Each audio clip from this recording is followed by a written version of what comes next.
All right, welcome to section 5.5. Today we're going to be talking about double angle formulas. If you actually take your textbook and flip through section 5, you're going to see there's about 20 different formulas. We're only going to be talking about the double angle formulas, but there are other angle formulas, like what do you do if it's a half angle, and some other ones. They're not very commonly used, but it is kind of worth at least going over briefly so that you see that um, what you do have the power to do should you need it. Like I said, it's not really going to come up in this class, but there are more formulas for trigonometry. All right, so let's go ahead and take a look at what's known as a double angle formula. So a double angle formula is when we have, instead of just sine of an angle, we have sine of 2 times that angle. And we actually can figure this one out with no special skills because of what we've previously learned. So I have gone ahead and given you the answer. It is 2 sine x cosine x. But let's figure out why. And the answer comes from what we learned in the last section, which is we learned how to do the sum and difference formulas. So we learned what to do when it was sine of u plus v. We did the sine of u, the cosine of v, plus the sine of v and the cosine of u. Well, we could rewrite sine of 2x.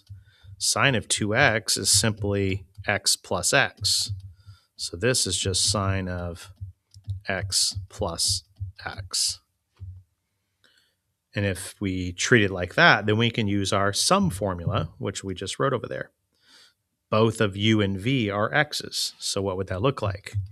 It would be you have sine of the first x and then cosine of the second x plus sine of the second x and cosine of the first x. But either way, you have two different terms with sine x, cosine x. So when we add them together, I get 2 sine x, cosine x. And that is our formula for the double angle of sine. So, and the good news is like you don't necessarily have to memorize it, although it's pretty simple and faster to memorize it than to kind of redo the problem that way every time. But if you do forget it, you do have a backup plan. So add that to your memorized list. The double angle formula for sine. So here is the double angle for cosine. The double angle for cosine is cosine squared sine squared. So it's a little bit different.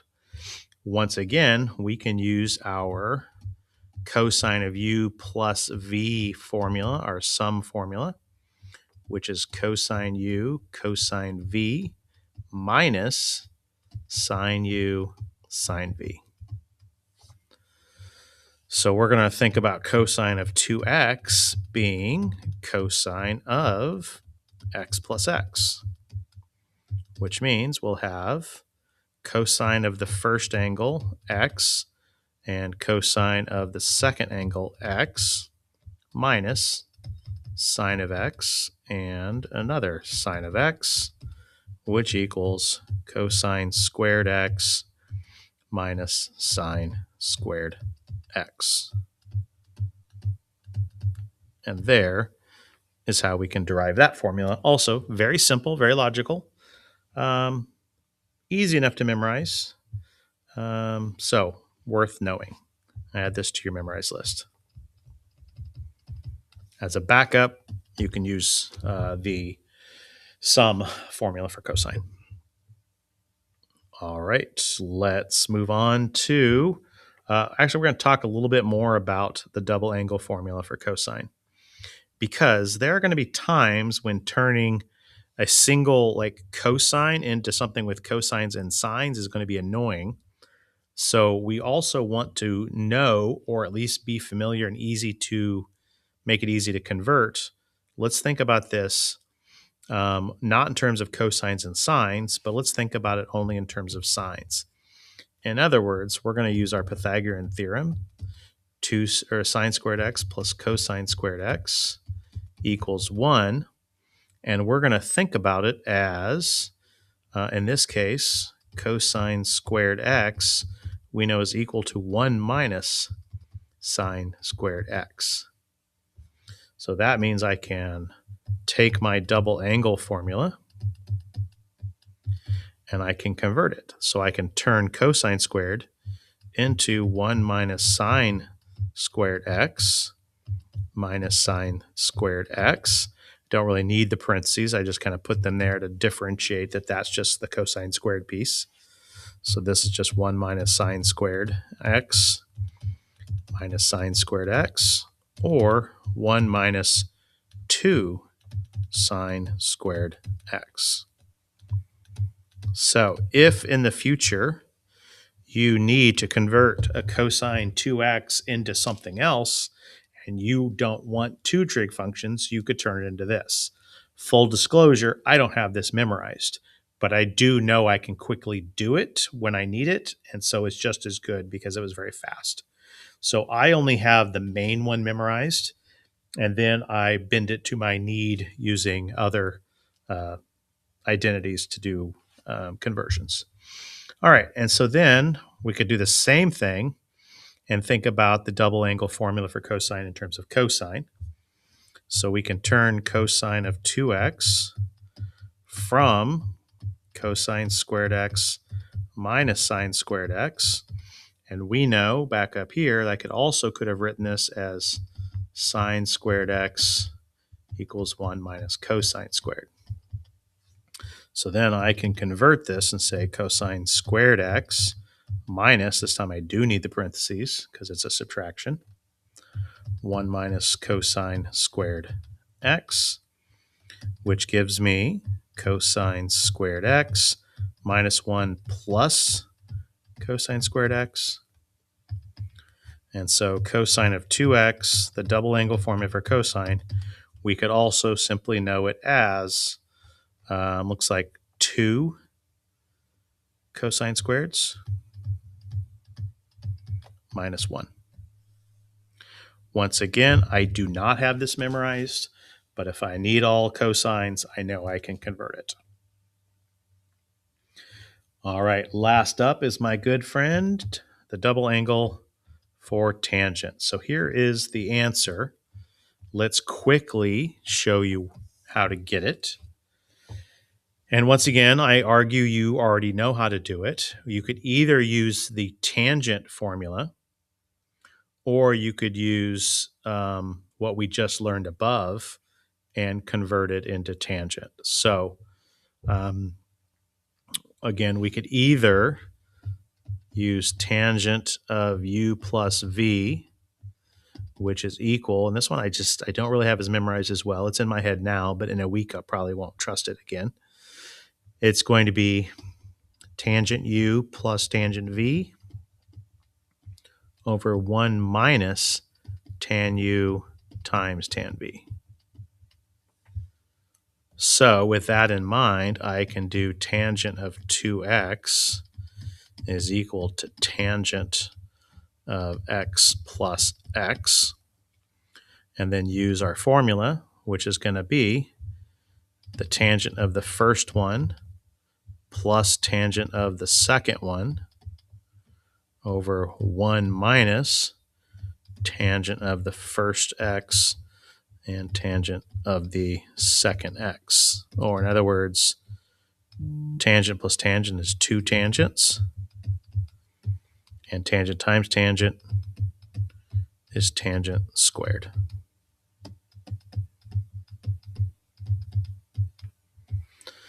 So I would add this to the memorization list. But in all fairness, again, I don't really have this one memorized. And if I ever need it, I can either do what I just did, or I can use what I did above, and I can do tangent of 2x is simply equal to sine of 2x over cosine of 2x. And I can get the answer by doing 2 sine x cosine x, because that's the rule for that one. And I can do cosine squared x minus sine squared x, because that's the rule for cosine of 2x. And then I could simplify and do math from there. Okay. All right. So, again, this is on the sort of memorized list. Your life will be easier if you have it memorized, but if you have a backup plan, then save that brain space for something else. All right. Let's take a look at a couple problems here. Example 1, find the sine of 2x, the cosine, and the tangent from the given information. Cosine of x equals negative 2/3, and x terminates in quadrant 2. So let's kind of scope out what we're dealing with here. So I've got some angle x that ends in quadrant 2.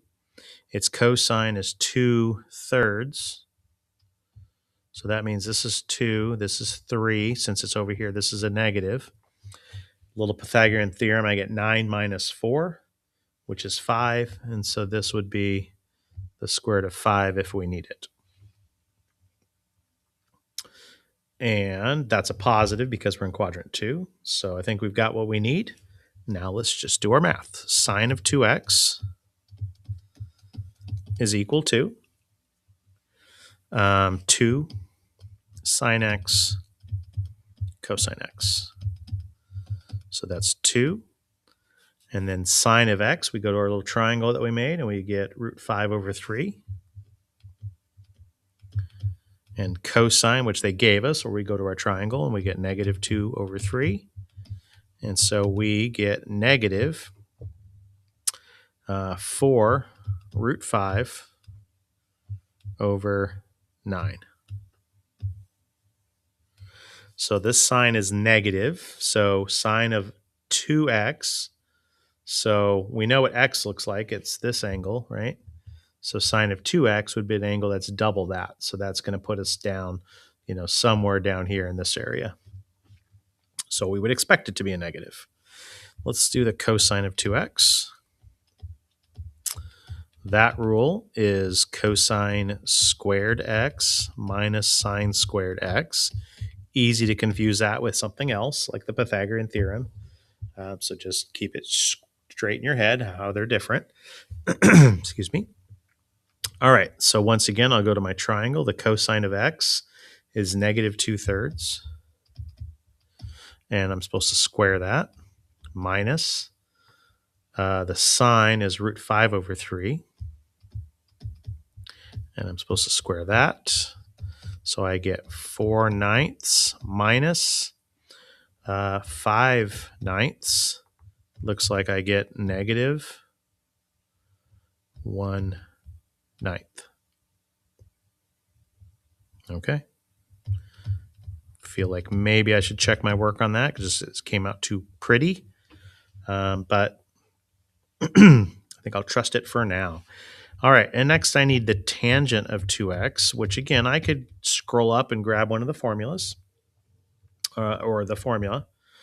Or honestly, I just did sine and cosine, so why don't I just do the sine of 2x over the cosine of 2x, which we have the answers for. So it's negative 4 root 5 over 9 divided by negative 1/9, which is a positive. Flip it over, the 9's cancel, and I get 4 root 5.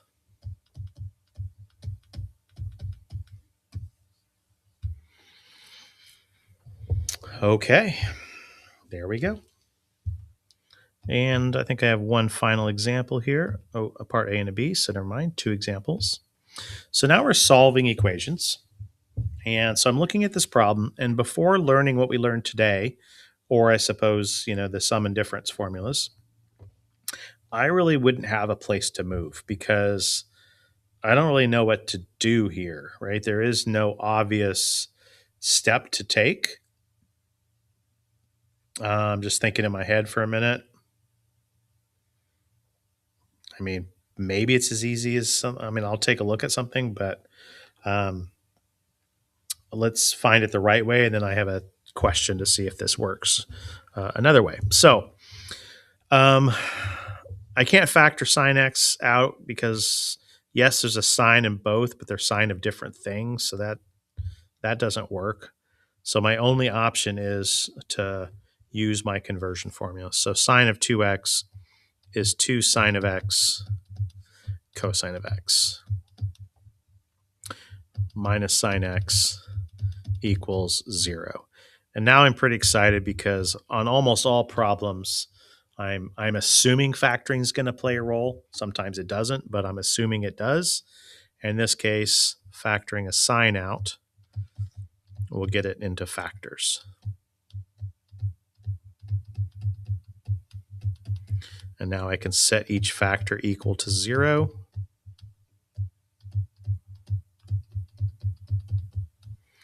And I get x equals the arc sine of 0. Or I get, let's see, you're going to get positive a half. So x equals the arc cosine of positive a half. Add 1, divide by 2, and there you go. So now let's figure this out. So let's think about the 0. Sine is 0 at 0 and at pi, once around a circle. Arc cosine of a half. So half is halfway over for x. That's the visual clue I need to remember that this is then going to be pi over 3 and negative pi over 3. So I've got 2 more answers. That's when cosine's positive. And so those are all my answers. I don't see a way of listing all of these together, but I can do it in 2 groups. So I'm going to say x is equal to pi times n. N is 0. Then we got 0, n is 1. We're at pi, 2 pi, 3 pi. So that does the job. And then the other one is x equals positive or negative pi over 3. And then plus 2 pi n. And I can already tell by the silly thing I was thinking before, it's not worth mentioning because it would not have led to these answers. Okay, let's do the next one. Cosine of 2x and cosine of x. So let's do a conversion. So the cosine of x is equal to cosine squared x minus sine squared x was the rule. But now I'm solving an equation and I've got cosines and sines in it, so I don't like this at all. So this is what I mean. There is a formula I could have just jumped to, but instead I am where I am, and I'm just going to now write cosine of x equals cosine squared x minus, and I know this is 1 minus cosine squared of x. Distribute.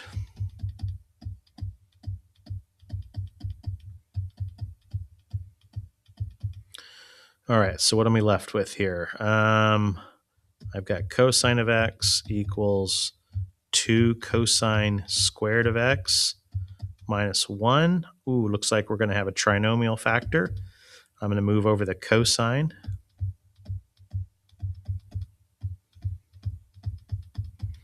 And this looks like it's going to factor into basically like 2x and x, in this case 2 cosine x and cosine x, and 1 and 1. I'm going to get a negative 2 and a plus 1, and that'll give me my negative cosine. Go ahead and use a substitution and call like cosine of x z or something and factor that way if you can't see what's going on with this trinomial. All right, so now I can set each factor equal to 0.